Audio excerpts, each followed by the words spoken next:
Hola, hoy hablaremos de qué es un high potential o persona de alto potencial y analizaremos cuáles son las características de un high potential y cómo desarrollarlas en una persona de acuerdo con el método de los colores.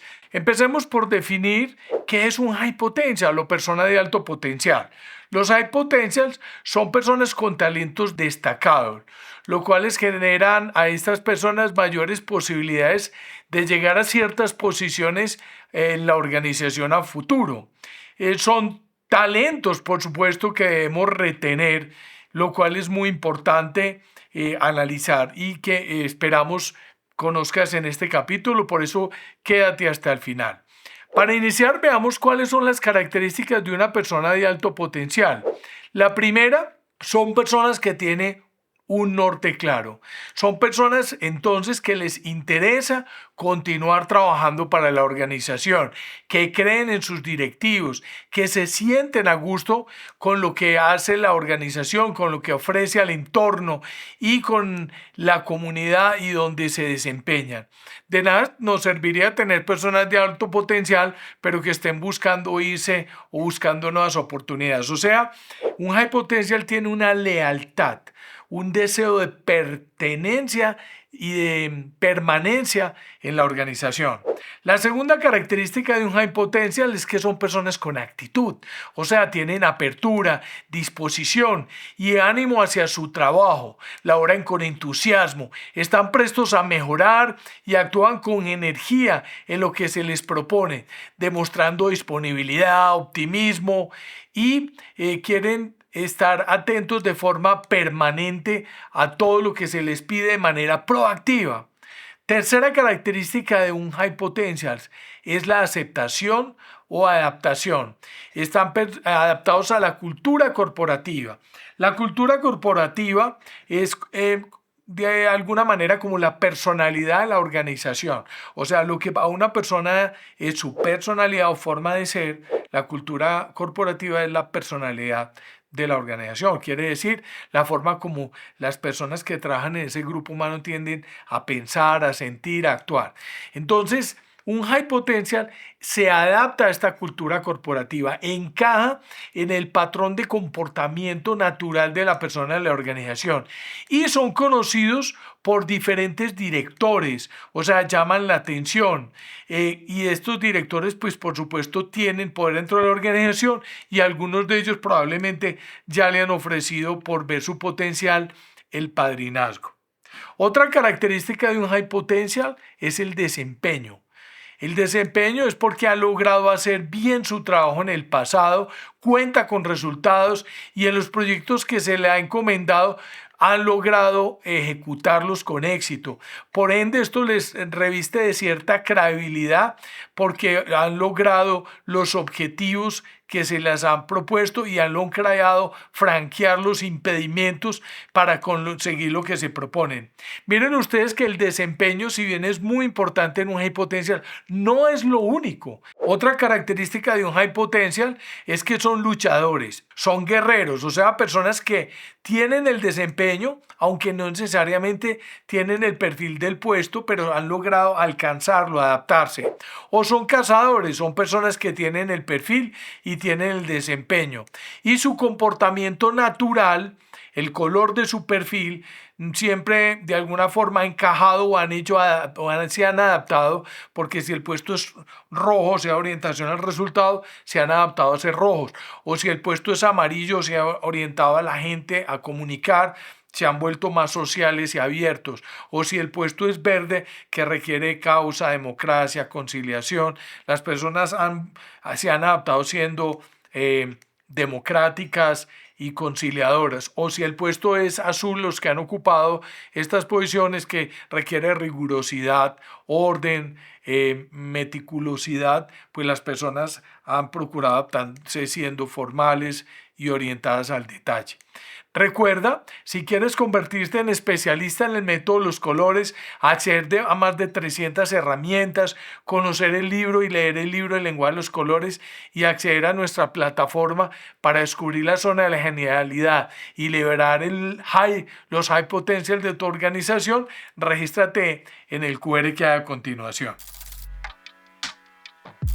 Ahora veremos cómo desarrollar a los high potential. Hay dos elementos. Debemos potenciar lo fuerte de la persona y neutralizar lo débil. No obstante, hay que hacer énfasis. Es más ecológico, es más práctico, es más inteligente y es más motivante para un high potential que yo le potencie lo fuerte. Y en algunos casos neutralizar lo débil. Pero ante todo, vamos a potenciar lo fuerte de la persona. Entonces hablemos cómo potenciar una persona roja, perfil rojo, que es high potential. O sea, que es una persona que tiene el desempeño, que es luchadora, que tiene buena actitud, que es una persona que quiere estar dentro de la organización y que reúne las características pues de high potential. Primero, pues debemos potenciar la capacidad de negociación, la capacidad de ver las cosas en perspectiva con visión de futuro, su capacidad para emprender y neutralizar de pronto elementos como su inteligencia emocional, la diplomacia, el coaching gerencial. Algunas metodologías para desarrollar a los high potential rojo tienen que ver de pronto con actividades que tengan que ver con competir, con argumentar, con retos. ¿Cómo desarrollar un high potential amarillo? Pues primero potenciar lo fuerte, la capacidad para hablar en público, la oratoria, la motivación, capacidad para motivar a otros, la comunicación asertiva, es lo fuerte que debemos seguir cultivando en estas personas. ¿Y cómo neutralizar lo débil? Lo que tenga que ver con solución de problemas, manejo de proyectos, control y seguimiento, teoría de restricciones, son los elementos que ayudarían a complementar a las personas de alto potencial de perfil amarillo. ¿Qué metodologías son buenas para entrenar y desarrollar un high potential perfil amarillo? Metodologías que tengan que ver con participación, interacción con otras personas y concursos. Ahora, un high potential verde, ¿cómo potenciarlo fuerte? Todo lo que tenga que ver con mentoring, servicio al cliente, escucha activa, hay que seguirlo desarrollando. ¿Y en qué neutralizar lo débil? En lo que tiene que ser en toma de decisiones, teoría del cambio, trabajo bajo presión. ¿Qué metodologías de desarrollo son buenas para fortalecer a los high potential verdes? Con las conversaciones privadas, proyectos que trabajen con gradualidad y sin presión y acompañamiento hombro a hombro a estas personas de este perfil. Ahora, los high potential azules, ¿en qué potenciarle lo fuerte? En lo que tiene que ver con rigurosidad, análisis, estrategia. ¿Y qué deberíamos neutralizar que probablemente es débil? La capacidad para conectar, empatizar con otras personas, todo lo que tiene que ser en presentaciones efectivas, oratoria, comunicación. ¿Y qué metodologías pueden ser buenas para desarrollar a los high potential perfil azul?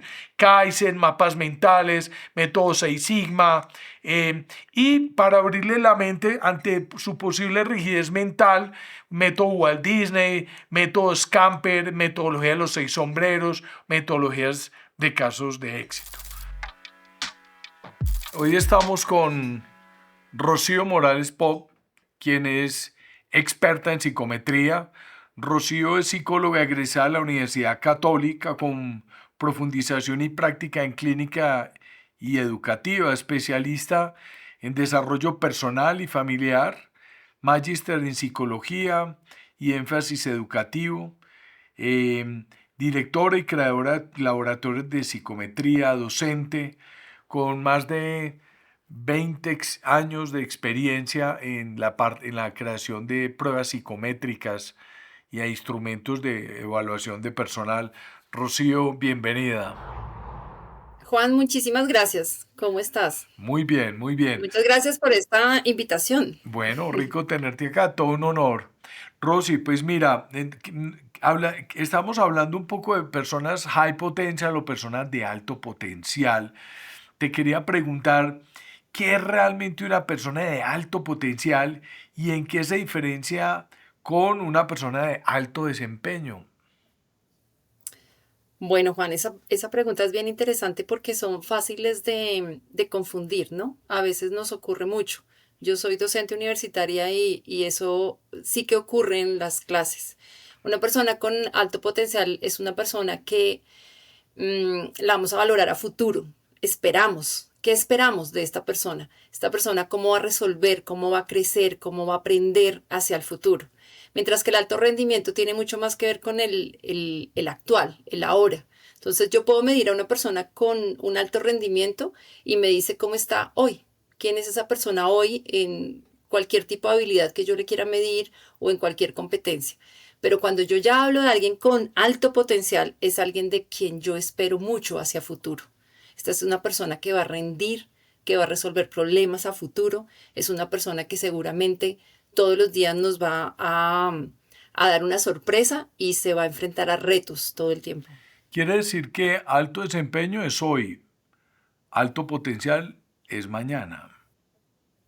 O sea, Ah, sí, eso una es un buen persona resumen. de alto potencial podría tener mañana un alto desempeño, ¿cierto? Bueno, digamos que si quieres hacer la relación, obviamente cuando nosotros hacemos mediciones con los test, hoy elegimos a alguien que tiene un buen rendimiento, ¿cierto? Hasta ahí yo sé que esa persona tiene rendimiento hoy. Y seguramente esa persona, si yo hago las valoraciones que requiero, puedo empezar a predecir que va a tener, que tiene un potencial para seguir manteniendo su rendimiento y seguro que lo va a mantener y va a crecer. Sí, no sé si me hago Sí, entender. O claro. sea, la mido hoy, hoy tiene buen rendimiento, hoy tiene buen desempeño, Es más pero consistente. no todos los que tienen buen desempeño hoy pueden tener un buen potencial. Qué bien. Pero el que tiene buen rendimiento, el que tiene un buen potencial, seguramente que también hoy tiene un buen rendimiento. Rocío, ¿tú qué dirías? Porque hay personas que le van mejor que a otras en su vida profesional. ¿Qué podría Qué pregunta, explicarlo qué fuerte? pregunta tan, qué pregunta tan difícil, Juan. Bueno, yo creo que depende de muchas cosas, ¿no? Y cuando uno se dedica a esto de la medición, sí que tiene que tener cuidado con eso, porque son muchas aristas. El ser humano es, yo creo que de las cosas más complejas que nos toca medir. Em, Hoy somos unos, en las diferentes situaciones hacemos cambios, lo que ocurre a futuro nos cambia también. Tenemos emociones, tenemos valores, tenemos familia, tenemos espiritualidad, o sea, tenemos tantos factores que inciden en esa pregunta que tú me Claro, acabas de hacer. Entonces, yo creo que esto lo digo de manera muy personal, yo creo que una clave del éxito es aprender a adaptarnos. Creo que esa es una de las ok, competencias más importantes que deberíamos desarrollar. Cuando una persona aprende a adaptarse, que de hecho para Piaget la adaptación tiene que ver con la inteligencia, cuando alguien se aprende a adaptar, fácilmente aprovecha los recursos del entorno y sale avante frente a cualquier problema, ¿sí? Entonces, esas personas, uno dice, pero ¿por qué siempre les va bien? No, seguramente no les va siempre bien, pero saben adaptarse a cuando les va mal. muy bien, Y de ahí puede interesante. estar radicando su éxito. Y hay personas que por su personalidad y muchos rasgos de comportamiento, pues tienden a ser más versátiles que otras, por supuesto. Sí, claro que sí. Por eso decía, ¿no? El comportamiento, cómo somos nosotros, nuestro perfil, eso es parte de cómo vamos a enfrentarnos a ese mundo y a esas problemáticas que se nos presentan cada día. ¿Cómo dirías tú que decide un test la puntuación para decir si una persona tiene o no alto potencial? ¿Cómo se verifica que esto sí sea justo? Porque con los test se toman decisiones de este tipo. Así es, así es. Por eso es importante que no sea un test relacionado con una sola habilidad o con una sola competencia o con Ok, un comportamiento. Aquí ya no tenemos que hablar de un test, aquí tenemos que hablar de baterías, aquí tenemos que hablar de evaluación. La evaluación va mucho más allá de la medición. La medición es algo específico, de un momento muy transversal y de una sola habilidad, de una sola cosa, ¿cierto? Yo puedo hacerte una medición de tu perfil comportamental, yo puedo hacerte una medición de tu nivel de liderazgo, pero cuando yo digo, es que quiero evaluar a Juan David Gómez, eso es otra cosa, porque yo ya necesito saber más de Juan David. Entonces ahí es cuando yo tomo muchos más tests. Entonces ahí pongo el de nivel de liderazgo, tus habilidades, tus competencias, quién es Juan David, porque las puntuaciones no van solas. Entonces, ¿quién es Juan David? ¿Es una persona casada? ¿No es casado? ¿Tiene hijos? ¿No tiene hijos? ¿Cuántos años tiene? ¿En qué país se crió? O sea, cuando yo ya tengo en cuenta todos los factores que están relacionados, yo ya no solamente me quedo con tu desempeño y tu rendimiento, yo ya puedo empezar a decir, ah, ok, Juan David tiene alto potencial, Juan David podría llegar a tal lugar en la vida, Juan David podría tener tal desempeño a futuro, pero es porque ya tengo muchos factores que he relacionado para empezar a hacer ese tipo de ¿Y predicciones. cómo lograr que entre tantas mediciones no haya contradicciones, Rocío? Bueno, yo no es fácil, no es fácil, pero en este sentido creo que la importancia radica en que tengamos muy claro lo que estamos midiendo con cada uno de los instrumentos. Y cuando yo hablo de instrumentos no me refiero solamente a los test, me refiero también a otras técnicas que son propias de la psicología, como una buena entrevista o como una buena observación o como un buen registro. Yo necesito saber que exactamente eso es lo que estoy midiendo, porque fíjate que muchas veces cuando la gente dice, pero no entiendo por qué la competencia, no sé, de adaptación me sale tan diferente a mi perfil comportamental. Y uno dice, pero espérate, ¿qué estoy midiendo en uno y qué estoy midiendo en otro? Y en ocasiones, que nos pasa mucho en la psicología, los constructos se parecen. Y los constructos a veces son definidos por muchos autores y no los definen de maneras diferentes. Entonces, Claro, hay que tener cuidado. ¿Qué estoy midiendo en realidad con ese test? Para que no hayan ese tipo de contradicciones que tú dices. Si muy eso es bien, claro, no tiene por qué haberlas. bien. Ahora, ¿y cómo sabemos si un test realmente puede o no predecir quién será a futuro de alto potencial? Bueno, esto es algo que hacemos nosotros a partir de la bendita estadística. La estadística nos permite llegar a hacer ese tipo de magias. Yo les digo a mis estudiantes, este es el momento en el que el psicólogo hace magia. Y es porque cuando yo aplico un instrumento de medición, por ejemplo, yo aplico un instrumento para medir las capacidades que tiene alguien en la venta, ¿cierto? Sí, Y yo tengo una buena data de personas que les he aplicado el test. Espero un tiempo, ¿cierto? Un tiempo prudencial para ver estas personas cuánto vendieron, ¿sí? Y entonces empiezo a correlacionar ah, ok. la puntuación que tiene este test con ese número de ventas, por ejemplo. Hay que O elegir sea, muy bien el criterio que yo voy a se contrasta predecir. la medición con la realidad para establecer qué tan Exacto. fuertes son los elementos, los instrumentos. Exacto, entonces cuando yo logro establecer que sí hay una relación entre esa puntuación, es decir, que entre los que más puntuación tuvieron, el mejor puntuaje, de puntuación hubo, también fueron las personas que más vendieron y los que de pronto las puntuaciones fueron más bajitas fueron los que menos vendieron, pues yo ya digo, ah, ok, el test me sirve para predecir, ojo, ese criterio, ¿no? Porque también hay que tener en cuenta que yo debo elegir el criterio. El criterio es cuántos carros puede llegar a vender esta persona, ¿cierto? A veces la gente confunde en las empresas que si la prueba tiene un criterio de predicción, por ejemplo, en este caso con respecto a la venta, es que esta persona entonces se va a quedar en la empresa mucho tiempo. Ojo, porque es que el test no estaba prediciendo eso. El test predice hasta donde yo le dije que podía predecir, y es cuántos puedes vender. Pero si te vas a quedar o no te vas a quedar mucho tiempo en la Claro. empresa, tu nivel de estabilidad se mide de otra manera. O sea, ningún test me lo dice todo, hay que aplicar varios. Tendría que Ningún aplicar test te lo va a otro. decir todo. Esa es una muy buena conclusión, definitivamente. Claro. Yo quiero resaltar algo de la importancia de lo que tú haces, Rocío, porque es una gran responsabilidad uno sugerirle a una organización con base en un test qué puede pasar con una persona. En esto hay unos márgenes de error, ¿cierto? ¿Qué factores pueden afectar una medición para que impida ser 100% predictiva? Bueno, primero partir del hecho de que no existe un test que mida constructos humanos que sea 100% confiable, no es posible, y esto se da por el error sistemático de los tests. Nosotros tenemos una tarea, como lo dices tú, es una responsabilidad muy fuerte, y es medir lo que no vemos. No lo vemos. Cuando yo te digo que vamos a medir el liderazgo, en realidad el liderazgo es un constructo y no intangible.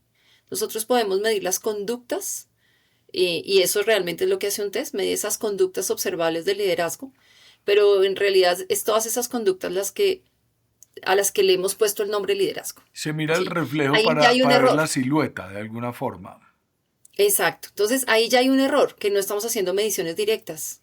¿Sí? Es como el mito de la caverna. Nosotros medimos esa sombra del ser humano, porque no Ya, podemos medir directamente a ese ser humano. muy interesante. Em, y en este sentido, pues ya tendríamos que tener mucho cuidado porque hay un error sistemático. Pero además de eso, cuando hacemos la evaluación también ponemos unos errores que nosotros llamamos no sistemáticos, que ya no son tan universales porque no vienen del test. Y es elegir mal la prueba, no aplicarla en el momento que es, no usarla con los evaluados que deberíamos usarlos. No tenemos cuidado del baremo que tiene la prueba, no hacemos un Recuérdanos buen uso de la qué es un interpretación. baremo, Rosy. Un baremo es ese estándar con el que me van a comparar, Ok, ¿cierto? Entonces, por decir algo, una prueba de liderazgo tiene 20 preguntas y cada una vale un punto. Entonces yo te digo, bueno, ¿desde dónde empiezas a ser buen líder? Y tú me dices, ah, pues desde la mitad, desde 10 puntos. Pues no, eso depende realmente de cómo funciona la población normal, ¿cierto? La población normal, entonces tenemos que hacer estudios poblacionales que tienen mucho que ver con factores sociodemográficos como género, como nivel educativo, como edad, el país. Entonces, cuando yo tengo todo esto, digo, ah, mira, es que un hombre de 35 años de Costa Rica se comporta de esta manera y el puntaje es este, pues yo tengo que compararlos con todos los de Costa Rica que tengan 35 años y que sean hombres, ¿cierto? Entonces eso es clarísimo. tener un baremo, es yo con quién me mido, yo con quién me comparo para saber si soy muy buen líder o no lo soy. Interesante. Muy bien, Rosy, pues muchísimas gracias, muy ilustrativo, bastante especializado, de gran responsabilidad, pero por fortuna existe la ciencia de la psicometría que nos permite tomar estas decisiones, porque traer la persona correcta a la organización es una gran fortuna, no solo porque va a venir a la organización a enriquecer el proceso interno, sino además que esa persona se va a poder realizar mejor personal y profesionalmente con este grupo humano. Entonces, muy bonito y muy loable todo lo que haces y sobre todo hablando de personas de alto potencial. Muchísimas gracias por todas tus enseñanzas, Rosy. Gracias a ti, Bueno, Juan David, por esta invitación. que estés muy bien. Hasta luego. Lo mismo, chao. Chao.